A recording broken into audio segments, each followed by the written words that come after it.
Welcome to InFocus with Ejaz Haider. This program comes to you from the Center for Security, Strategy and Policy Research. CESPR is an autonomous policy research center housed in the University of Lahore, and it tackles issues that impact contemporary security and strategic developments. This program is part of that effort.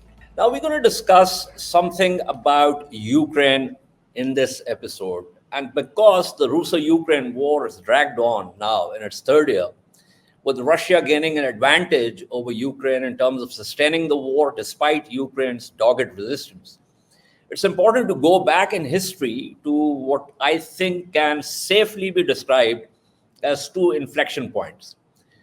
August 24, 1991 is the day Ukraine SSR declared its independence. 4 months and a day later, on December 25, 1991, Mikhail Gorbachev, General Secretary of the Communist Party of the USSR and President of the Soviet Union, read a prepared statement before television cameras. With his 12-minute statement, at 7:12 p.m., the Soviet Union ceased to exist. But history did not end. One of the many issues under the debris of the Soviet Union was the nuclear weapons. 3 SSRs, Ukraine, Belarus, and Kazakhstan, possessed them. All 3 had declared independence before Gorbachev lowered the Soviet coffin into history's grave on the evening of December 25, 1991. Ukraine, in fact, had the world's 3rd largest nuclear arsenal on its territory, bigger than Britain, France, and China's combined. When Ukrainian-Russian negotiations on removing these weapons from Ukraine appeared to break down in September 1993, the US government engaged in a trilateral process with Ukraine and Russia. The result was the trilateral statement signed in January 1994, under which Ukraine agreed to transfer the nuclear warheads to Russia for elimination. In return, Ukraine received security assurances from the United States, Russia, and Britain, referred to as the Budapest Memorandum. This was the second inflection point. Despite the positive and negative security guarantees in the memorandum, Russia and Ukraine are now locked in the biggest and longest land war in Europe since World War II. There's a sense in Ukraine, expressed en force, that relinquishing the nuclear weapons was a mistake. That if Kyiv were a nuclear weapon state, Russia would not have dared attack it. This is, of course, a counterfactual. It is also hindsight. Nonetheless, the argument cannot be dismissed lightly. Fortunately, I have with me on this episode Dr. Mariana Budjeryn, who has painstakingly researched this issue and written a great monograph titled Inheriting the Bomb, The Collapse of the USSR and the Nuclear Disarmament of Ukraine. The book came out in 2022, but its salience has only increased as the war has dragged on. Dr. Budjeryn is a senior research associate at the Harvard Kennedy School Belfer Center's project on managing the atom. Formerly, she was a Stanton Nuclear Security Fellow at MTA and a visiting professor at Tufts University and Peace Research Institute at Frankfurt. Mariana, it's great to have you on this program. I was really looking forward to it. So let's play it like this. I'm going to read out a few excerpts, not in any particular order, for the viewers to just get a sense of what the book is about. Then I will ask you to very briefly give a synopsis, and then we'll get to the question answer and a discussion on the book in the backdrop of the ongoing war. So let me begin with some of the excerpts. By the way, I think I should start with the introduction, because I found it to be very literary. It's not directly connected with the issue of nuclear disarmament, but I thought that it's something that was a great beginning. So I'll start with that. I want to remember Saturday, April 26, 1986, as a beautiful, crisp spring day. But in truth, I remember little because it was unremarkable. I took the trolley bus number 13 to Lviv Secondary School number 53, as I would on any other school day. A generation of Soviet school children, my generation, walked to school unsuspecting through the invisible thickets of ionizing radiation released by the explosion of reactor number 4 at the Chernobyl nuclear power plant in the Ukrainian Soviet Socialist Republic at 1:23 that morning. I thought that was a great start. But let me just get to the rest of it. You write at one place, and this is with reference to what I said in terms of the debate in Ukraine, post-war debate about whether Ukraine should have relinquished the nuclear weapons capability. In a 2018 interview to Radio Liberty, and this is much before the war, former President Leonid Kuchma, who put a signature to the Budapest Memorandum, stated that one of the biggest blunders committed by Ukraine as an independent state was, and this is in quotes, that we relinquished nuclear weapons and signed the Budapest Memorandum without real security guarantees from all powers. I, as well as my predecessors who developed this document, appeared unprepared for the eventuality that in world politics, promises at that level could be hollow, that such duplicity and cynicism are possible. Now, he said this much before the war. You then go on to say at one point, the main problem with this sort of counterfactual is the presumption that one could isolate and tweak just one variable, the decision to keep nuclear weapons, without disrupting the broader web of international and domestic political and economic factors that combine to produce contemporary Ukraine. At another place, you say Belarus, Kazakhstan, and Ukraine were undoubtedly Soviet successors in the nuclear realm as well, as the START process clearly demonstrated. Yet, because the NPT existed, legitimizing these succession rights long-term or admitting the non-Russian states as additional nuclear powers into the international non-proliferation regime was untenable because it would have been contrary to the object and purpose of the treaty. Belarus, Kazakhstan, and Ukraine inadvertently became the cases of potential nuclear proliferation, a normative category governed by the NPT, and their actors had to relate their claims to the terms of that treaty. Okay, I wanted to read out a few more excerpts, which I would during the course of the program. But let me, on the basis of what I've read out, ask you to explain to us why there is now this thinking. Because, and I would also want you to address the fact that the very ambiguity in the text of Budapest Memorandum, about which international law experts have written about, have not really worked in favor of Ukraine.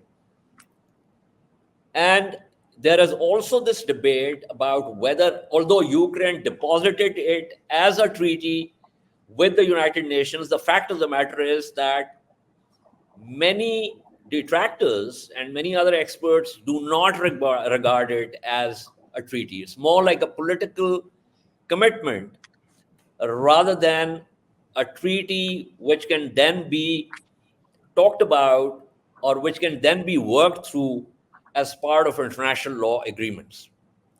So over to you, Mariana. All right, well, thank you. Thank you so much for inviting me on this program and for such a close reading of my book. And my only wish is that it were relevant, but it were relevant under less tragic circumstances for Ukraine and for the region. So let me start by saying that, in reconstructing history, one learns that the past is often as difficult to predict as the future.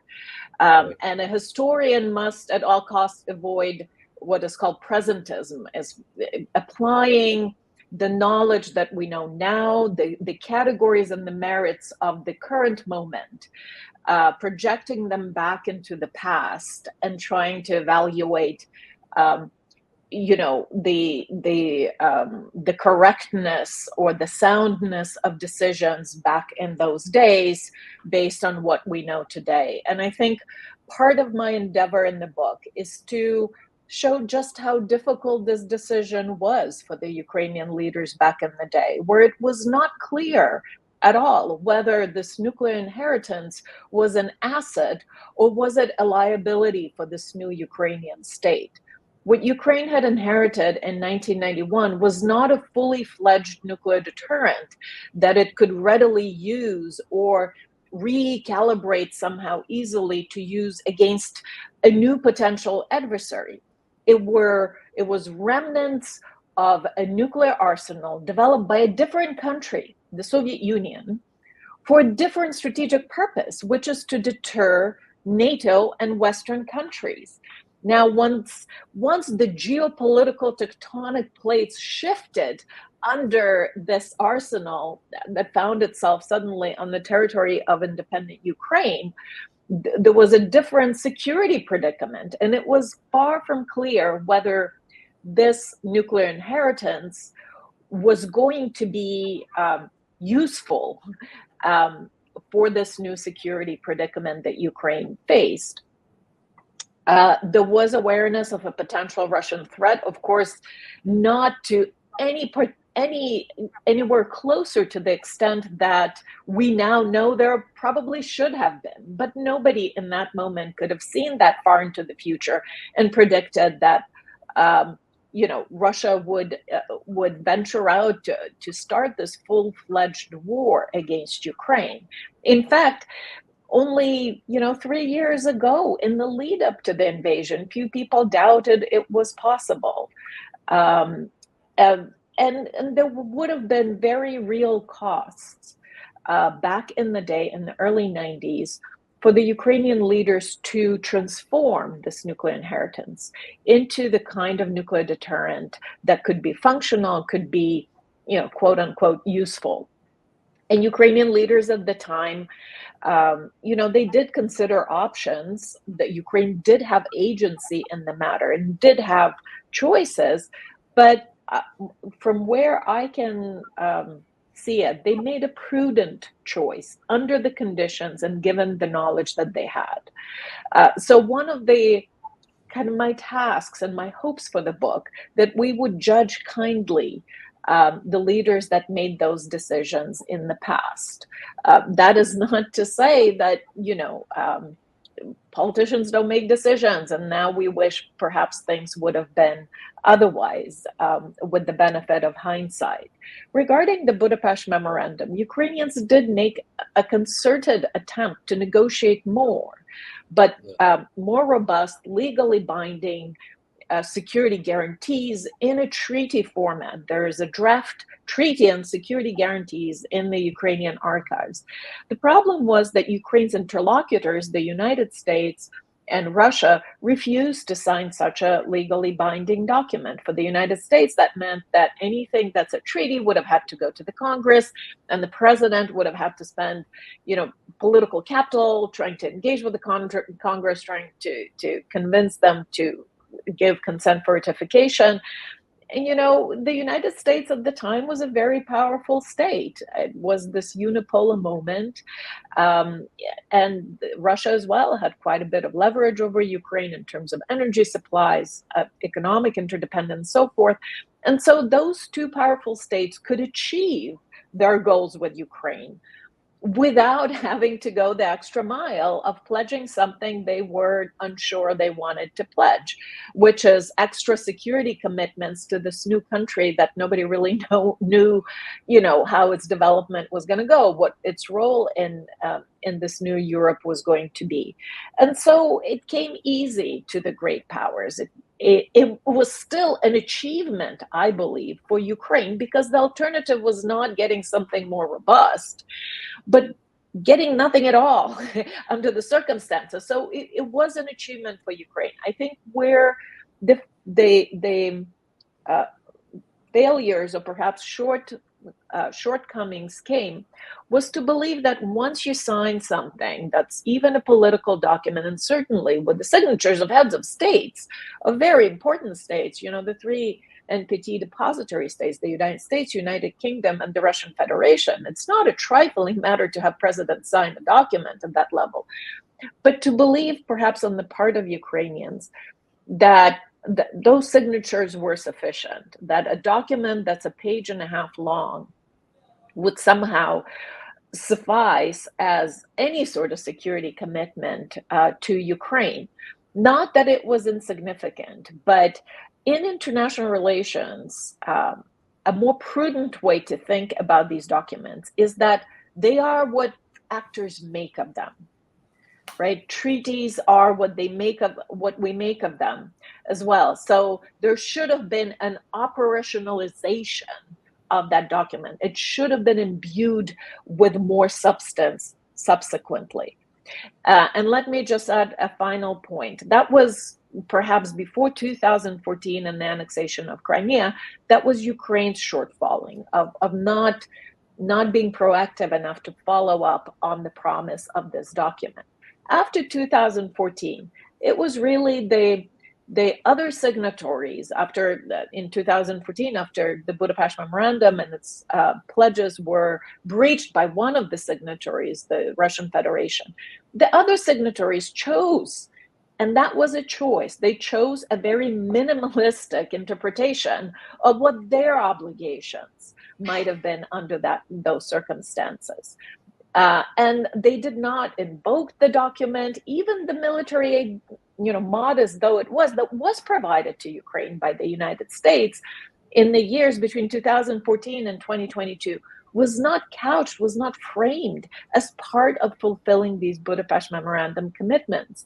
And I think those two things combined, with the optics of Ukraine being, not just the optics, but reality of Ukraine being invaded by one of the assurers, as it were, into the Budapest Memorandum, I think the dire consequences are not just for Ukraine alone, but for the non-proliferation regime writ large. It shows that these promises under, the regime are not credible. Absolutely. That's a point that I'm going to come back to.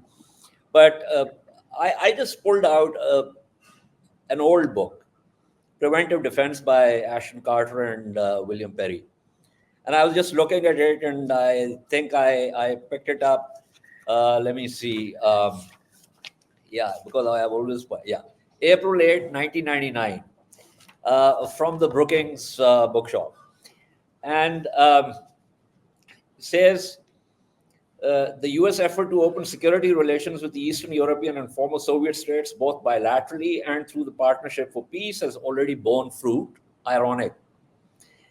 The denuclearization of Ukraine, for example, was accomplished in large part because the United States demonstrated through a vigorous program of defense cooperation and assistance that Ukraine's own future was more secure with strong friendships than with nuclear weapons.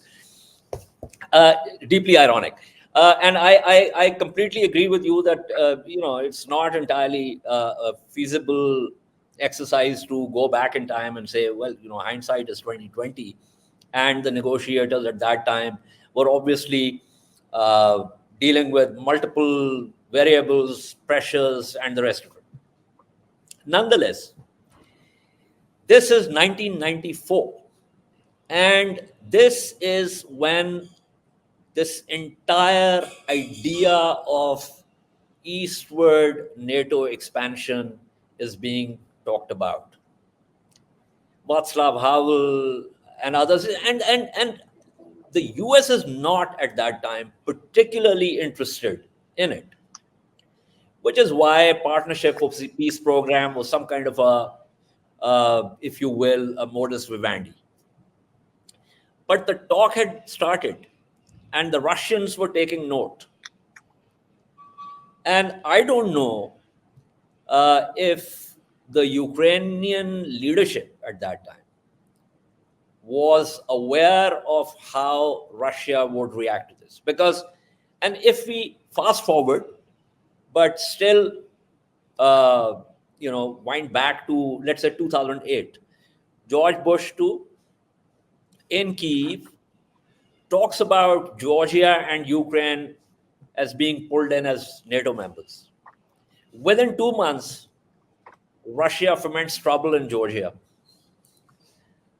So the Russians were very clear that Belarus, you've spoken about Belarus, you've spoken about Kazakhstan. Belarus is already in the Russian camp. They never wanted to get out of the Russian camp. So the Kremlin was okay with them. Kazakhstan cannot go anywhere. I mean, Nursultan Nazarbayev, 3-decade-long presidentship, where would it go? And so Ukraine was the only state that was, and sorry if I'm telling a Ukrainian what Ukraine was doing, but I'm just obviously sticking my neck out. But the fact is that, as you mentioned in the book, after the Euromaidan revolution, Putin came on record as saying that this is now not the state with which we had signed the Budapest Memorandum, right? So I'm just saying that while accepting your point, which is a very valid point with reference to not going back in history on the basis of present facts and then say, well, that thing was not done right. Having said that, in terms of, purely in terms of what's the word I'm looking for, academically speaking or technically speaking, one feels that maybe things might have been different if the decision had been taken differently. Yes, interesting that you mentioned NATO enlargement, because it was incidentally at the very same summit of the Conference on Cooperation and Security in Europe that conference became the Organization for Cooperation and Security in Europe, OSCE, in Budapest on December 6th, 1994, where the so-called Budapest Memorandum was signed with Ukraine, and similar memoranda were signed with Belarus and Kazakhstan as well, that President Clinton announced that the United States would be open to NATO enlargement, to the so-called Visegrad Four, to Hungary, Poland, and Czechoslovakia, then became Czech Republic. So that was an irritant for the Russians, and President Yeltsin at that very summit expressed it quite clearly. And Ukrainian leaders at that time, they also didn't like the idea of NATO expansion, because they understood that it sandwiches Ukraine as this buffer zone between the expanded NATO on the one side and Russia that doesn't quite like that policy of the West. Now, at that time, and really until 2014, there was very popular support for NATO membership for Ukraine. There were political leaders that promoted that line of policy, and you mentioned that the 2008 Bucharest NATO summit declaration that said that Ukraine and Georgia will be in unspecified future members of NATO, that in my reading was more in keeping with NATO's open door policy per the founding document, that with any real intention to open membership negotiations with Ukraine. So it was really, that was a real blunder. That was the worst of both worlds, because if you're going to do something, then put your actions behind it and do it. If you're not, don't say it. And it was an equivalent of just waving a red flag in front of a bull and then stepping away and exposing a kid to be mauled by it. So without denying, however, that NATO expansion has been a persistent irritant, and then to the Russians, and then the Russian governments from Yeltsin onward, through various Putin, everlasting Putin presidencies, did not like it one bit. I still believe that this prospect of Ukraine's NATO membership was neither sufficient nor actually necessary for this invasion. If we remember Euromaidan, you mentioned Euromaidan, the revolution of dignity into which it developed in 2014, was not about NATO. In fact, in reverse of all the previous NATO enlargement waves, where NATO membership came first and EU membership came later for the countries of Eastern Europe, and part of, for that reason, was for the Eastern Europeans at the time, it was important to be integrated in transatlantic or Euro-Atlantic structures. It didn't matter, actually, whether it was NATO or EU, but EU was reluctant and very slow. So NATO was the first go-to that was kind of more efficiently absorbing that, right? I just want to interject here. You're absolutely right. Euromaidan was not specifically about NATO. It was about transatlantic. But that was also a red rag to the Kremlin, because the idea that Ukraine is going to go westwards is something by then Putin was not prepared to accept. Well, but that's a different argument that to say that this was a security threat, right? I mean, that's the argument the Kremlin has been perpetuating and saying all along, that they're surrounded by NATO, that they're, it's the NATO as a military threat that's at its threshold. Euromaidan had nothing about military. It was about economic ties. And that decision, not just economic ties, but the type of governance, the type of state you want to create. Let's remember that both Ukraine and Russia ended up with a rather, dysfunctional post-Soviet states where a very few very rich people were, always harbored ambitions for capturing the state. Right? That was the consequences of large-scale privatization, of all this post-Soviet transition. And a lot of these processes were very similar in Ukraine and Russia. But at crucial moments, Ukraine had always showed it had a more egalitarian, more powerful civil society. Its people rose up and said, we will not be ruled by a Tsar. This is not a culture. This is not what we want. We want political institutions that are accountable to the people. So 2004 Orange Revolution, when the elections were stolen, large-scale protests, resolved in favor of the protesters and in favor of the rule of law. The same or similar thing repeats in 2014. People elected a president that had, association agreement with the EU as part of his program. Yanukovych did, and Russia did not object to it. And at the very last moment, under Russian pressure, he does a 180 on that. And people said, no, we're going to keep you accountable for what you promised to us. And of course, the large-scale corruption of the regime, its unaccountability, the plundering of public finances, all of that welled up into this process. So here, the failure, it's not really moving west per se. The failure here is that the Russian Federation, in its post-Soviet guise, and it's as it is now, has failed to create a model of the state and a model of governance that states like Ukraine would want to follow voluntarily, because nobody wants to live in a country that has no rule of law, where you are absolutely at the mercy of arbitrary state power.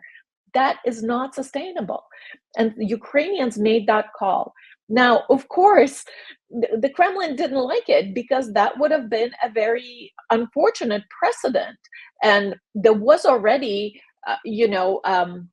a history of protests in Russia in 2011 and 12 that did not succeed, but were, sounding a bell of, a bell for the Kremlin. So precisely, that was my point, that it wasn't particularly a security concern. But imagine you have Ukraine, which is a democracy. Imagine Belarus moving towards that. Imagine Kazakhstan moving towards that. And in the middle of all this, you have Putin's Russia. It is going to be a matter of concern.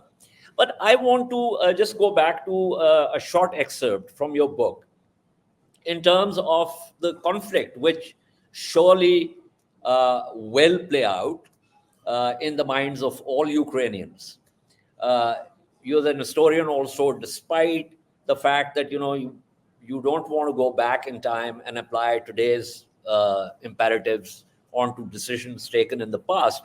But nonetheless, and I think I found this too, because this is not just with reference to Ukraine, but it's a more sort of broader problem.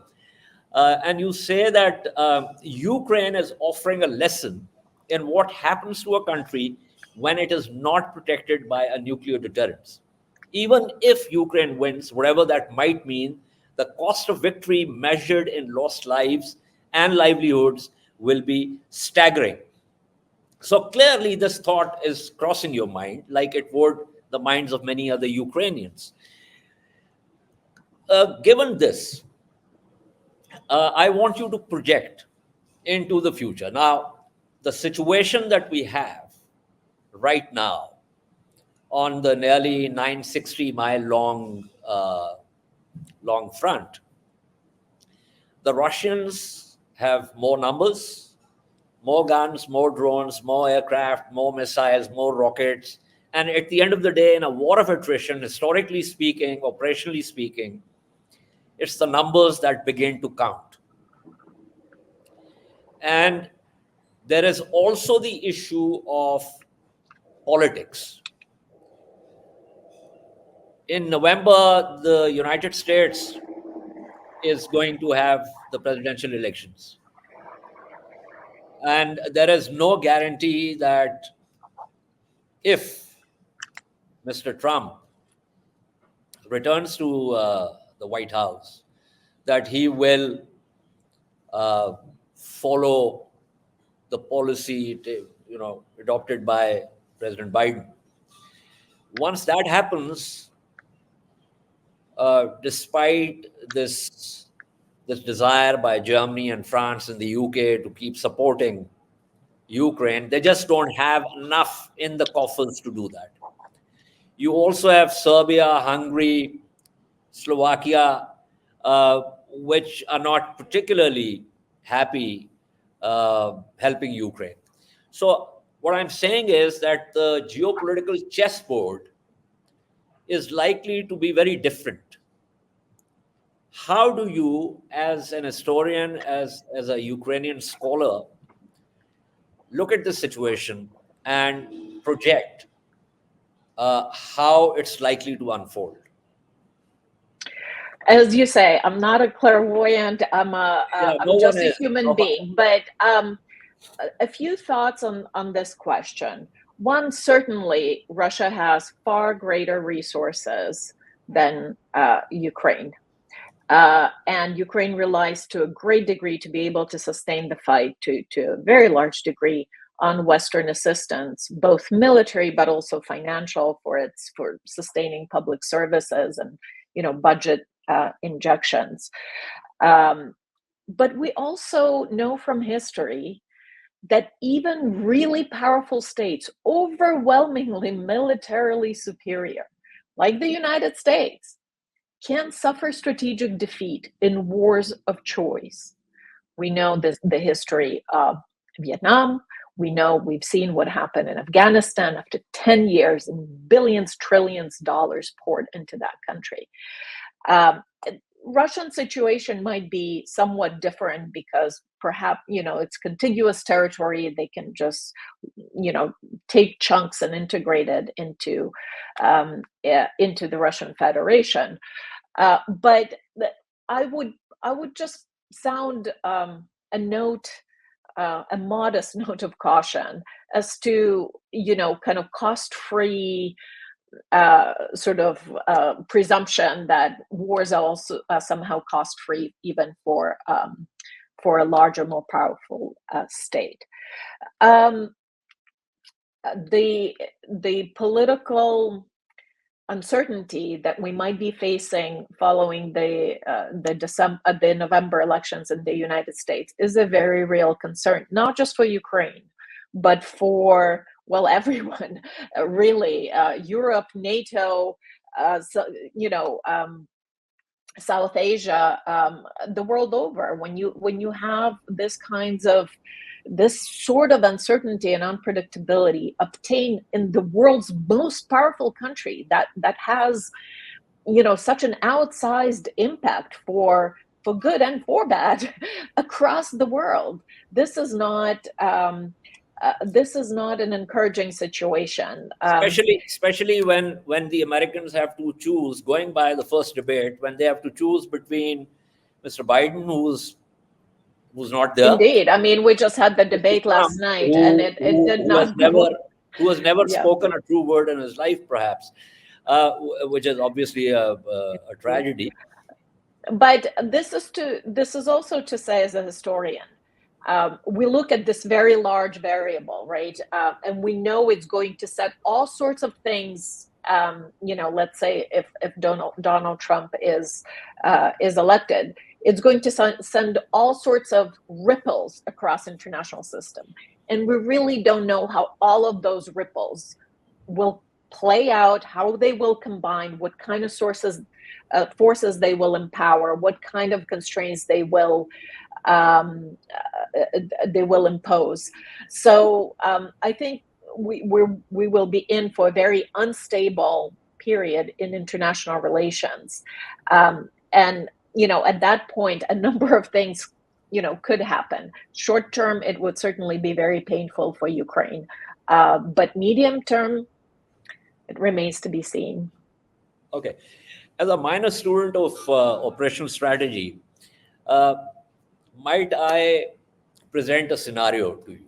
If the US assistance comes to a halt, if Germany, France, and the UK cannot sustain the levels of assistance that they're currently providing, obviously that's going to put a lot of pressure on Ukraine in terms of available resources. Russia seems to be thinking in terms of obviously integrating the oblast that it already has captured, and perhaps 2 or 3 other oblasts with Russian-speaking, in the Russian-speaking areas, and then declare an armistice. This seems to be plausible in the event that the international assistance to Ukraine cannot be sustained at the current levels. And if Ukraine is running out of resources, both in terms of manpower and material. I won't get your take on this. Right. So one thing about the battlefield is what we're learning in the process is that it's a strange combination of 19th, 20th, and 21st century warfare. It's not that some of the systems have become obsolete. Artillery is the king of the battlefield today in Ukraine.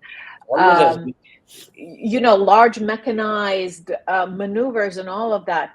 But also, there's drones, there's AI, there's electronic warfare. All of it is enmeshed in very new ways, and it's moving very, very quickly. And as Ukraine's former chief commander, General Zaluzhny, had published in his famous article in the Economist, technology does favor defense under the current conditions, because a $500 FPV drone can take out an $80 million T-80 tank. Correct. Right? The asymmetry of the cost in these technologies. So Ukrainians will continue to play to this advantage and to find cheaper ways of denying victory or denying advances and successes to the Russians. The Black Sea has been one of those theaters. Yeah. Right? Underwater or above water drones that, again, cost a few $1,000s or maybe even a few tens are taking down military vessels that are millions and millions of dollars to cost and take time to rebuild, right? I completely agree with you. I mean, with the commodification of these weapon systems, it has become, we've seen this in Gaza, we've seen this with Hezbollah against Israel. We've seen this with other militias attacking US bases and all that. So yes, that's the. But to follow on your question about what then. So if there is a stalemate, and Ukrainians manage to stabilize the line, make it very costly for Russians to advance. I mean, I do see a a potential, and given what might be happening in Washington, D.C., I do see a potential for some kind of ceasefire, certainly not recognizing Russian sovereignty authority over occupied territories, but some sort of truce. The big question will be, how will the Western alliance, Ukraine and its Western partners, enforce it over the remainder of Ukraine's territories? Because missiles are flying and drones are flying, and that's also the battlefield. Ukrainian civilian cities are also the battlefield. And so, relying just on the Russian word that, okay, we'll stop shooting if if we stop, active maneuvers or active fighting on the front line, will be only as good as the Russians decide to keep that. So what will deter them from restarting, the bombardment of Ukrainian cities and so forth? There's no guarantee. I mean, the whole point is, there is a guarantee. There could be a guarantee. A NATO detachment deployed to Kiev as a tripwire force, but that's not going to happen. Would be a guarantee. Especially if Trump returns to the White House, that's not going to happen. And frankly, the point is that it's in a way what your book is all about, with reference to the Budapest Memorandum, frankly, So there can be no guarantee. The point is that the Russians say, okay, this is our territory. The oblast that they have, and then Crimea, they've already said that this is our territory. And if they get another couple of oblasts, this is our territory. So it's like slicing salami, frankly, in many ways. But the whole idea is that they want to turn Ukraine into a dysfunctional state. That seems to be the objective. The initial two-pronged thrust from Belarus towards Kyiv, if that had succeeded, Russia would have installed a friendly government in Kyiv and then negotiated with the Western world from a position of strength. Mercifully and fortunately for Ukraine, they could not do that, and they decided that that's not happening, so they will focus in the east and the south. Mercifully, also the Black Sea Fleet could not manage to get Odessa. So all of that is a testimony to Ukrainian doggedness. But at the end of the day, it's all about resources, and the world is very unfair, which is actually also a theme of your book. So to that extent, it seems that even when the war ends, it's going to be a very tenuous peace. You're absolutely right. It's going to be a tenuous peace unless either Europe or NATO, EU and NATO, decides otherwise, whether they want to have a perpetually unstable state on their borders, sending waves of immigrants or refugees, a failing state or a captured state or dysfunctional state on their borders, or they're willing to do the right and the brave thing and do something more than the Budapest Memorandum. We're already seeing some of it. We're already seeing the negotiations for the EU beginning, that began 2 days ago, 3 days ago. That's a huge step. And we always think things are impossible until they suddenly are not. Ukraine applied for EU membership 4 days into the war. That seemed crazy. But Mariana, I agree with you. I'm not disagreeing with you, but I am just, it's my job to be sort of agent provocateur, in the sense that, look, Macron has already said, he is prepared, not exactly a tripwire force, but he wants to actually send trainers and troops on the ground. But look at what's happening in France. It's divided down the middle, in the sense that you've got the far left and you've got the far right banded together, and there's almost nothing in the middle for Macron.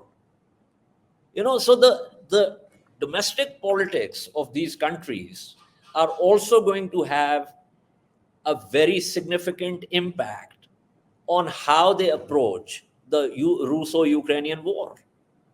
Absolutely. So again, it's a question bigger than just Ukraine. It's a question of how Europe and its vaunted democracy is going to fare under these stressors. I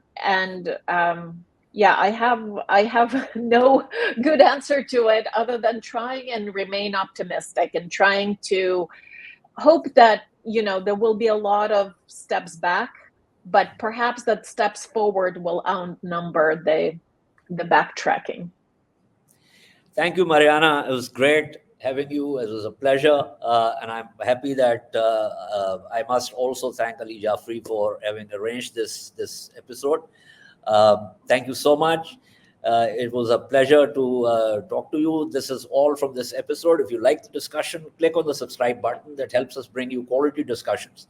Until our next episode, goodbye and stay safe.